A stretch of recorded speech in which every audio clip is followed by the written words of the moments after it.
Welcome, boys and girls and the new people, to the Potato Man Army, to a small movie review. As you can tell by the title, this review is on Victor Crowley. This is part of a Hatchet series. A lot of people had speculation it was a remake or a reboot, but it is actually like 10 years after the events of Hatchet 3. If you've never seen a Hatchet film in the series, they have a very big the gore is very known in Hatchet. Like the gore, they just go on full out ridiculous over the top kills, like literally killing people with their own intestines, like strangling them and just like head stomping, and all the kills you can think of might just be in a Hatchet film. They also tend to do jokes as well. They try to chuck jokes in there for comedic value, which with many films doesn't really work, but there's just something about the way Adam Green does the Hatchet series. I think it's Adam Green who directed them. It just works, or they all come together with the jokes, and there's a little bit of jokes in the first 3 Hatchet films, but there's a lot of joke in this movie. There was an odd 1 or 2 things where I sat there and was like, was that meant to be funny? But this film really did have me laughing nearly through the whole movie, and for horror that's really cool. Like, you're laughing through the whole film, and then you got cool deaths as well, like the cool death scenes that they do. I've got to give props to Kane Hodder once again for I think I remember doing, did I review Hatchet about a year ago, I think it was. He's come back for Hatchet. I'm not going to say much about the movie because I don't want to obviously spoil it for anyone. But if you've seen the Hatchet series but you haven't seen Victor Crowley, I definitely recommend watching it, guys, because it is a really good installation into the series. But Kane Hodder has smashed it again. Obviously the bloke who played many films of Jason, and he's done every single Hatchet. And there was a few cool people in this film. Tony Todd obviously come in for a bit of this film, which I'm really happy to see, because no matter what, I always love to see Tony Todd in a horror film, whether it's Hatchet, Final Destination, or is it Final Destination? Yeah. Or obviously the epic Candyman, because Candyman was one of my first films I've seen. But there was a few people that I really liked. They brought Parry Shen in to play Andrew, I always forget his last name, but the Asian guy, that it's the same Asian guy from 1, 2 and 3, but in the first one he plays a twin, and then the second one he plays the other. But I find that really cool. But they brought him back. There was also Brian Quinn in this movie that I was really surprised to see. If you don't know who Brian Quinn is, he is on a programme called Impractical Jokers, and I absolutely love that. But when I saw him in this film, I was really surprised to see him. And there's also what's her name? Laura Ortiz. She is coming to this film. When the film first starts, you expect her to be the side actor, but she actually turns out to be the main actor, and I really enjoyed watching her as the main actor. Like, I've seen her in a few films, but I knew I saw her face from somewhere, and it turns out she played the girl Ruby from The Hills of Eyes, the remake one, obviously. But that was really cool to see. And there was obviously a few different actors in there for like the comedic value and stuff. But this film was really good. I mean, they didn't let anything down that the Hatchet series succeeded in. I mean, you either love or hate Hatchet, but Hatchet has a really big fan base out there for it. I remember seeing this film reviewed by a Sinister Cinema Review like months ago, like in October last year, like October 2017, and it just took so long to come out in the UK. Like, I've only just been able to watch it in the UK, and I was like, well, I'm watching this, I love the Hatchet, hoping it's not a remake, but I obviously went through the film. I'm just letting you, that's all I'm saying.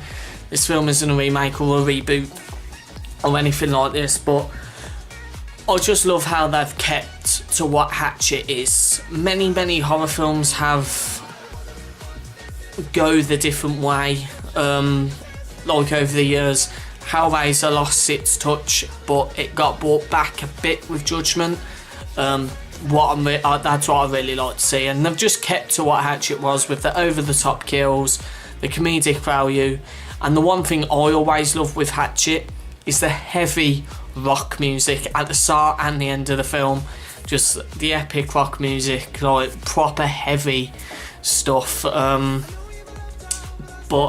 I don't think he'll do another one, because I heard the director he didn't really want to get this one done, but he ended up pushing it out because apparently he was going through some sort of depression, and he just needed to get this film out to obviously help himself, or something like that. I'm not too sure, because I don't really like delve into why they made the film, but also what this film lacked, but you didn't really notice, it was a low budget compared to even though Hatchet 1, 2 and 3, especially number 1, I know number 1 was a low budget, 2 and 3 had a bit of a higher budget, because 2 and 3 were like what made it for me to love. Because when I first saw Hatchet 1 I was like eh. But then I saw Hatchet 2 and 3 and I absolutely fell in love with the series. And even though this has, I think it's the lowest budget of the lot, but you don't tend to notice it. It's absolutely crazy what some people can do with a low budget, but you don't tend to notice it, especially with the kill scenes, because their killing scenes seem a lot like the number 1. Because in 2 and 3 you can tell obviously with better gore, death scenes that cost a bit of money to do. But all I can say about this film, I'm glad they kept to their roots. Also, I recommend staying till the end of the credits, like obviously not at the end of the film, then you got the credits, a bit like a Marvel film. I definitely recommend staying till the end of that, because there is something really cool, which I jumped out of my seat and I was like, yes.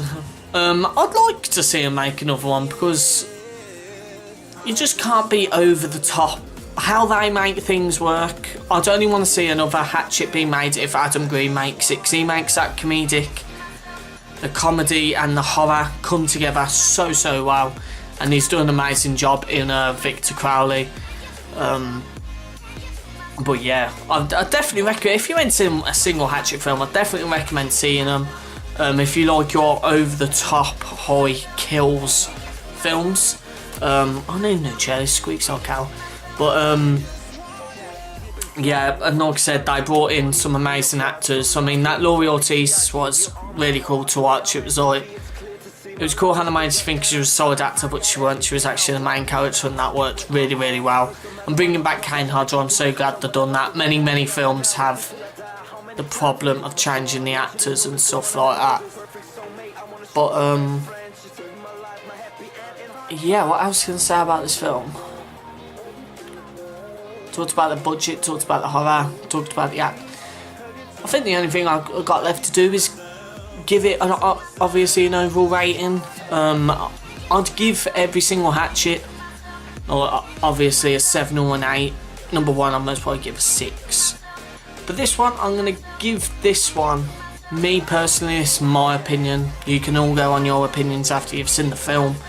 But me personally, I'm just going to give it a 9 out of 10. 9 potatoes out of 10, because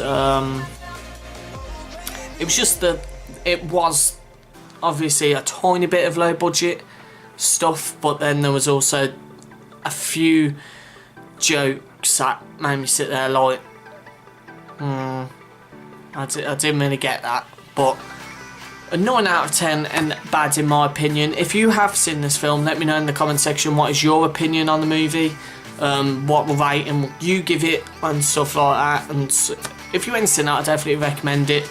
But if you've never seen a Hatchet film, don't jump straight to this one. Watch the first 3, then this one, because obviously it continues and stuff like that, because this one is 10 years after Hatchet 3.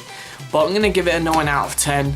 Let me know guys what you would have given it. And also down below in the comments, if you want to put a movie down that you would like to see reviewed. I think Tate done one not so long ago. I think he asked. I can't remember what he asked for.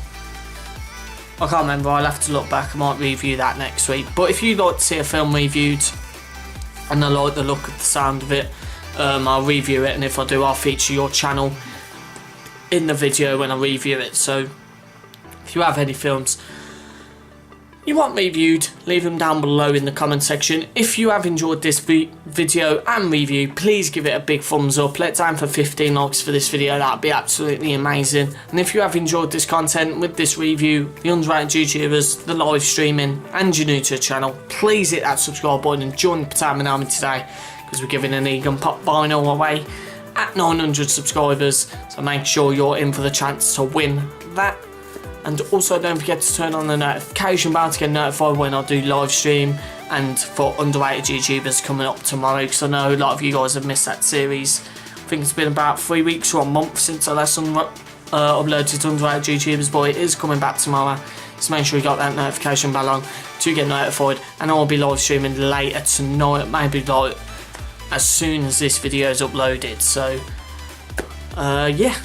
We will be doing Jack and Daxter because we finished The Last of Us. You guys absolutely supported that series when we was live streaming, but we will be doing Jack and Daxter now. We've already got one stream up, and that was crazy with that stream.